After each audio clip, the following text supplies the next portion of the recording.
कैसे हैं आप सभी। आप सभी का स्वागत है प्रिया मम्मी एंड स्वास्थ्य क्रिएशन में। दोस्तों, बहुत टाइम बाद हम आपसे फिर से जुड़ रहे हैं। एक लंबे अरसे के बाद मैं आपके लिए एक वीडियो लेकर आ रही हूं और आप सोच रहे होंगे कि मैं आपको ये आटे की परात आज क्यों दिखा रही हूं। दोस्तों, अमूमन आटा सभी घरों में, मतलब सभी घरों में क्या, ये तो हमारी ज़िंदगी की बेसिक नीड है। हम खाना बनाने के लिए आटा लगाते ही हैं। लेकिन आज मैं आपको आटा लगाने से जुड़ी हुई कुछ बातें बताऊंगी। हम में से बहुत सारे लोग ऐसे हैं जो ये नहीं जानते कि आटा लगाने का सही तरीका क्या होता है। अब आप सोचेंगे कि आटा लगाना कौन सी बड़ी बात है, ये तो हम डेली ही लगाते हैं। लेकिन दोस्तों, आज मैं आपसे कुछ ऐसी बातें शेयर करूंगी जो शायद आप जानते भी होंगे, लेकिन जो लोग नहीं जानते उनसे मैं ये बात कहना चाहती हूँ कि आज हम जानेंगे कि सही तरीके से आटा किस तरीके से लगाया जाता है। तो आटा लगाने के लिए सबसे पहली बात ये जानना ज़रूरी होती है कि आटे से जो हम रोटी बनाते हैं वो रोटी हमारे शरीर को लगती है, हमारे पेट को भरती है, हमारे मन को तृप्त करती है। तो इस आटे से जो भी रोटी बने वो ऐसी होनी चाहिए जिससे हमारा मन भी भरे और हमारा पेट भी भरे। इसके लिए ज़रूरी है कि हमारा आटा ऐसा गूँथना चाहिए कि वो हमारे मन और पेट दोनों को ही स्वस्थ रखे। तो आज की वीडियो में हम जानते हैं कि हमें किस तरीके से आटा लगाना चाहिए। आटे से जुड़ी हुई हमें कुछ बातें जो मैं आपसे बताना चाहती हूँ वो मैं आज की वीडियो में बताऊँगी। तो चलिए आज की वीडियो की हम शुरुआत करते हैं। सबसे पहली बात तो आटा हमेशा किसी खुले बर्तन में लगाना चाहिए। किसी भी बंद बर्तन में कभी भी आटा नहीं लगाना चाहिए। आटा पुराने ज़माने में जब लोग परात में आटा लगाते थे खुले बर्तन में, तो इसके पीछे यही रीज़न होता था कि किसी बर्तन में, चौड़े बर्तन में आप आटा लगाइए। उससे क्या है कि लोग पहले ज़माने में मानते थे कि हमारे घर में जब भी कोई अतिथि आए, कोई मेहमान आए, तो हमारा मन हमेशा उसके लिए खुला रहना चाहिए। वो हमारे घर से कभी भूखे पेट नहीं जाना चाहिए।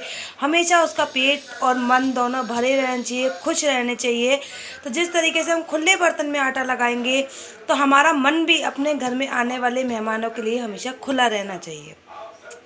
तो ये था लॉजिक कि हम खुले बर्तन में हमेशा परात में ही आटा क्यों लगाते थे। अब बात करते हैं कि आटा लगाते में हमें किन चीज़ों का ध्यान रखना चाहिए। देखिए, जब भी आप आटा गूँथें तो उसमें अगर आप नमक डालते हो तो ठीक है, नहीं तो आप स्वाद अनुसार थोड़ा सा नमक डाल सकते हैं। वैसे नमक कम ही डालें तो ज़्यादा अच्छा है, लेकिन फिर भी आप जैसा खाते हैं वैसा डालें। नमक तो सभी लोग आटे में डालते हैं, इसमें कोई नई बात नहीं है। आज हम एक चीज़ और आटे में बताएंगे आपको, ये है चीनी। जब भी आप आटा गूँथें आप इसमें थोड़ी सी 2-4 दाने चीनी ज़रूर मिला लीजिए। चीनी मिलाने का कारण ये होता है कि एक तो चीनी से क्या है, कलर अच्छा आता है।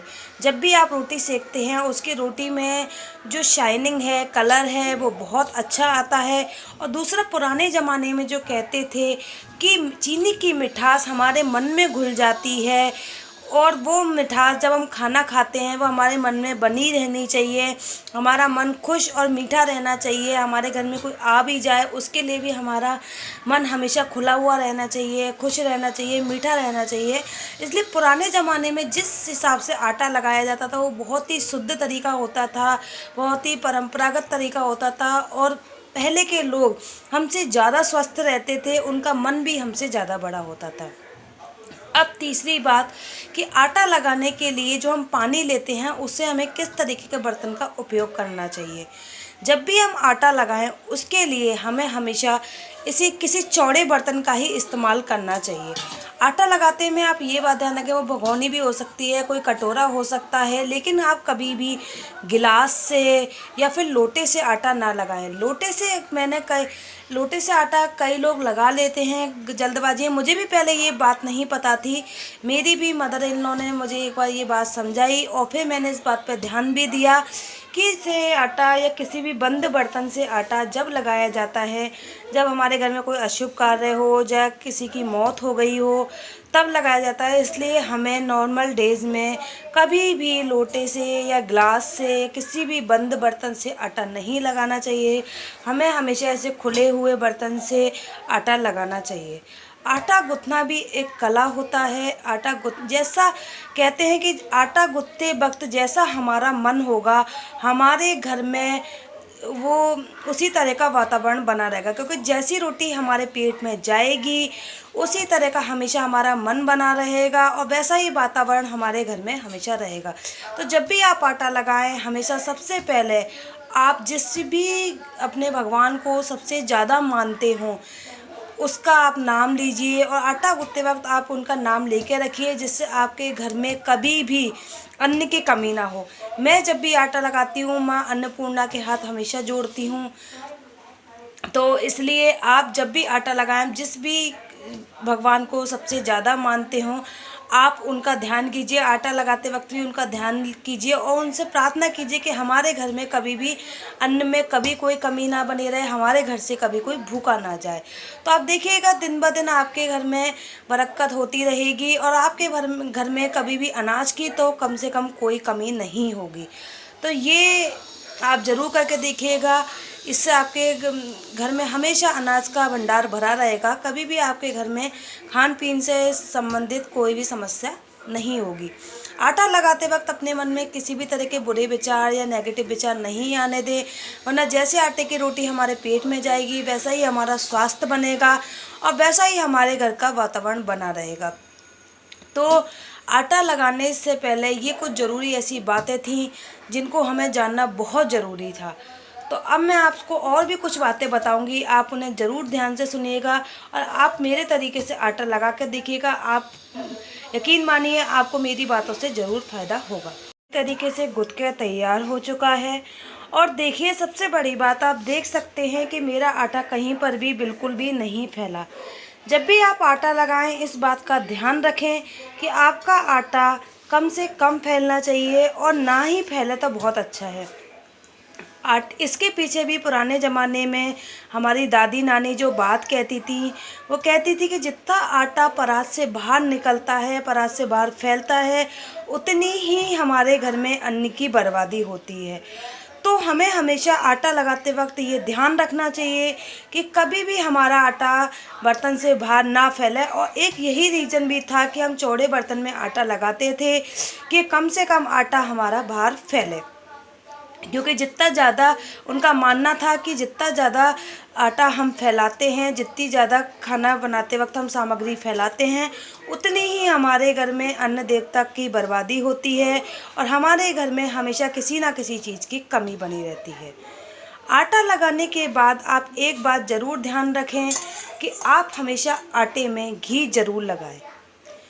घी लगाने के पीछे कहावत कही जाती है, जो पुराने ज़माने में जो कहते थे कि आटे पे घी लगाने से एक तो हमारे घर में बीमारी नहीं आती।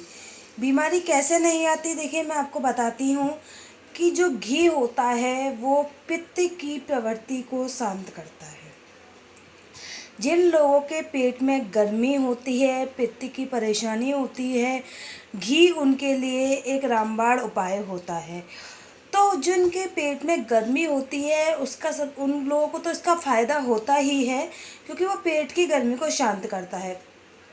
और पेट की गर्मी को ये कैसे शांत करता है, देखिए जब आटे में हम घी लगाते हैं तो इससे हमारे अनाज के अंदर की जो गर्मी होती है ना, वो भी शांत होती है। अनाज की गर्मी के शांत होने से उसकी रोटियां मुलायम बनती हैं, कोमल, बहुत ही स्वादिष्ट बनती हैं और जो हमारे पेट में जाके आसानी से पच जाती हैं। जब जो रोटी पेट में जाके आसानी से पच जाएगी, अच्छे से घुल जाएगी, तो वो हमारे पेट में कभी भी गर्मी नहीं करेगी और ना ही हमें किसी भी तरह की बीमारी होने देगी। हमारी सारी बीमारियां पेट से ही शुरू होती हैं। तो इसलिए हमें आटे में घी ज़रूर लगाना चाहिए, क्योंकि इससे एक तो ऊपर की नकारात्मक शक्तियों का प्रभाव हमारे आटे पर नहीं पड़ता है, दूसरा हमारा आटा एकदम चिकना मुलायम रहता है, जिससे हमारी रोटियां बहुत ही मुलायम और खाने में भी स्वादिष्ट बनती हैं। तीसरा ये पित्त की प्रवृत्ति को भी शांत करता है, जिन लोगों के पेट में गर्मी होती है उसको भी राहत देता है और ये रोटियां पचने में बहुत आसान रहती हैं। और जो लोग रोटी पर घी लगाकर खाना पसंद नहीं करते, उनके लिए भी एक अच्छा उपाय है कि आप इस तरीके से आटे में घी लगाइए, तो आपको उसके ऊपर रोटी में घी नहीं लगाना पड़ेगा। तो उससे क्या होगा कि ये इसके बहुत सारे फ़ायदे हैं। और जो हमारे दादी नानी बताते थे कि घी तो हमें लगाना ही चाहिए, तो उनके पीछे भी उनके कुछ लॉजिक होंगे, लेकिन उनका सबसे ज़्यादा यही रहता था कि जब आटे पे हम अच्छे से घी लगा देते हैं तो उसका ग्लूटेन बहुत अच्छे से मिक्स हो जाता है, आटा बहुत सॉफ्ट हो जाता है, उसकी रोटियों में एक अलग ही चमक आती है। कई घरों में आपने देखा होगा रोटियां थोड़ी जो साइड से फटी फटी सी होती हैं या क्रैक हो जाती हैं, या फिर कुछ ही देर में रखने पे वो सख्त होने लग जाती हैं। तो अगर हम आटे में इस तरीके से घी लगा के रखेंगे तो इस तरह की कोई भी परेशानी हमारी रोटियों के साथ नहीं आएगी। आप उन्हें कितनी भी देर के लिए बना कर रखिए तो वो रोटियां हमेशा बिल्कुल सॉफ्ट बनी रहेंगी। तो आटे में आप घी ज़रूर लगाइए। घी लगाने से आटा बहुत अच्छा और मुलायम रहता है, और दूसरा हमारे हाथों में बिल्कुल भी नहीं चिपकता। अब देखिए, जब हाथों में हमारे आटा बिल्कुल नहीं चिपकता तो बिल्कुल अच्छे से आटा सेट हो चुका है हमारा। और दूसरा कहते हैं कि जब आटा हाथों में लगा रह जाता है तो क्या होता है, जब हम अपने हाथ धोते हैं, ऐसा मेरी दादी कहती थी कि जब हम अपने हाथ धोते हैं अगर हमारे आटे में हाथ लगे रह जाते हैं तो क्या होता था, पहले के लोग तो इस तरीके से आटा लगाते थे तो उनका आटा नाली में नहीं जाता था। उनका ये कहना था कि आटा जो है हमारा नाली में नहीं जाना चाहिए कभी भी, क्योंकि इससे क्या होता है, घर में आपके बच्चों को बीमारियां बनी रहेंगी, आपके घर में कलेश वगैरह बने रहते हैं, घर की जो धन संपदा है वो नाली में है। वो उनका ये मानना था कि अगर हम आटे को, जो खाने का हमारा मेन जो प्रमुख अनाज है, उसे हम नाली में फेंकते हैं तो उससे क्या है, हमारे घर की जो बरकत भी है वो भी नाली में चली जाती है। तो इसलिए हाथों में आटा नहीं लगा रहना चाहिए। कोशिश तो हमें यही करनी चाहिए। अगर उसके बाद भी हमारे हाथों में आटा चुपका रह जाए या लगा रह जाए तो आप जिस पानी में उसे, जैसे जिस पानी से आटा लगाया उसी में हाथों को अच्छे से धो लीजिए। वो उस पानी को नाली में मत फेंकिए, उस पानी को किसी चिड़िया वगैरह जिसमें आप पक्षियों के लिए पानी रखते हो उस पात्र में उस पानी को डाल दीजिए, तो वो उसका आपका यूज़फुल रहेगा। वो इससे वो अनाज पक्षियों को भी मिल जाएगा और हमारे घर का अनाज नाली में व्यर्थ भी नहीं जाएगा। तो उसकी भी, इस घी लगाने के पीछे उनके बहुत सारे रीज़न हुआ करते थे। तो इसमें से एक मेन कारण ये भी था कि हमारे हाथों पे आटा नहीं चिपकता था लगाने के बाद, और जब जो आटा चिपकता ही नहीं था तो वो नाली में भी नहीं जाता था। तो ये देखिए, वो जो बातें बताती थी उनसे पहले घरों में बहुत बरकत रहती थी, बहुत अच्छे से मन खुश रहता था, कोई भी बीमारी हमें नहीं होती थी, और घर में कितने भी मेहमान आ जाएं हमेशा पेट भर कर जाते थे और खुश रहते थे सब लोग। तो आटा एक ऐसी मेन चीज़ होती है जिसे लगाने के लिए हमें बहुत सारी बातों को ध्यान रखना चाहिए। कहने में तो ये साधारण लगता है कि क्या करना है, एक आटा ही तो लगाना है, लेकिन इसे लगाने के लिए भी हमें बहुत सारी बातों को ध्यान में रखना बहुत ज़्यादा ज़रूरी होता है। आटा हमेशा लोच लगा कर लगाना चाहिए। इससे क्या होता है, आटे की गर्मी शांत हो जाती है, और जो हाथों की ये जॉइंट की एक्सरसाइज है ना, वो भी हो जाती है। जो हाथों की हमारी एक्सरसाइज है वो बहुत अच्छे से हो जाती है, और आटा हमारा एकदम जो उसका ग्लूटेन होता है वो बहुत अच्छे से मिक्स हो जाता है, और आटे की रोटियां बहुत सॉफ्ट सॉफ्ट और गोल गोल बनती हैं। एक और इम्पोर्टेंट बात कि जब भी आप आटा लगा लें उसके बाद हमेशा अपनी उंगलियों के थाप अपने आटे पर ज़रूर बनाएं। कई बार कई लोग क्या करते हैं कि आटे को एकदम चिकना प्लेन करके रख देते हैं। वो नहीं करके रखना चाहिए, क्योंकि इस तरह का आटा, जब आपने कभी देखा होगा अपने घर में जब कोई मौत हो जाती है तो पितरों को अर्पण करने के लिए पिंड बनाए जाते हैं, तो उस आटे पर कोई निशान नहीं बनाए जाते, क्योंकि वो आटा दूसरा होता है, वो हमें अपने पितरों को अर्पण करना होता है। लेकिन जब हम घर के लिए आटा लगाएं तो हमेशा अपनी उंगलियों के निशान इस तरीके से बनाने चाहिए। इससे ये होता है कि ये अब हमारे घर का आटा हो गया, ये हमारे खाने का है, ये हमें किसी को नहीं देना है। अगर आप आटे पे इस तरह की उंगलियों के निशान नहीं लगाते तो उस पर जो नकारात्मक शक्तियों के प्रभाव की ज़्यादा वो रहती है, उम्मीद, और वो ऐसा आटा आपके स्वास्थ्य के लिए बिल्कुल भी अच्छा नहीं होता। ये सब बातें वैसे तो सभी जानते होंगे, लेकिन फिर भी मैं आपको इस वीडियो में बता रही हूँ जो लोग नहीं जानते हों। पुराने ज़माने में हमारी दादी या नानी जिस तरीके से आटा लगाते थे वो तरीका एकदम सही था, और उनके जो कारण थे इस तरीके से कुछ काम करने के, उनके पीछे के जो लॉजिक थे वो भी बहुत यूज़फुल थे, इसलिए उन्हें कभी कोई बीमारी नहीं होती थी और उस ज़माने में घर में कभी अन्न की कोई कमी नहीं होती थी। तो आप आटे पे हमेशा इस तरीके से घी लगा कर रखें, और जब भी आप आटा काम में लें उसके बाद भी एक बार इसे अच्छे से लोच करें, चिकना कर लें, उसके बाद ही काम में लें। आप देखेंगे कि आपकी रोटियां एकदम गोल गोल और मुलायम सॉफ्ट सॉफ्ट बनेंगी। आटा लगाने के बाद आखिरी बात जो ध्यान में रखने की है कि आप हमेशा आटे को ढककर रखें। पहले ज़माने में गीले कपड़े से या फिर सफ़ेद कॉटन के कपड़े से आटे को ढक कर रखा जाता था, अब तो वो पॉसिबल नहीं है। तो आप किसी भी ऐसे बर्तन से इसे ढककर रखें कि जिससे इसमें हवा नहीं प्रवेश करे।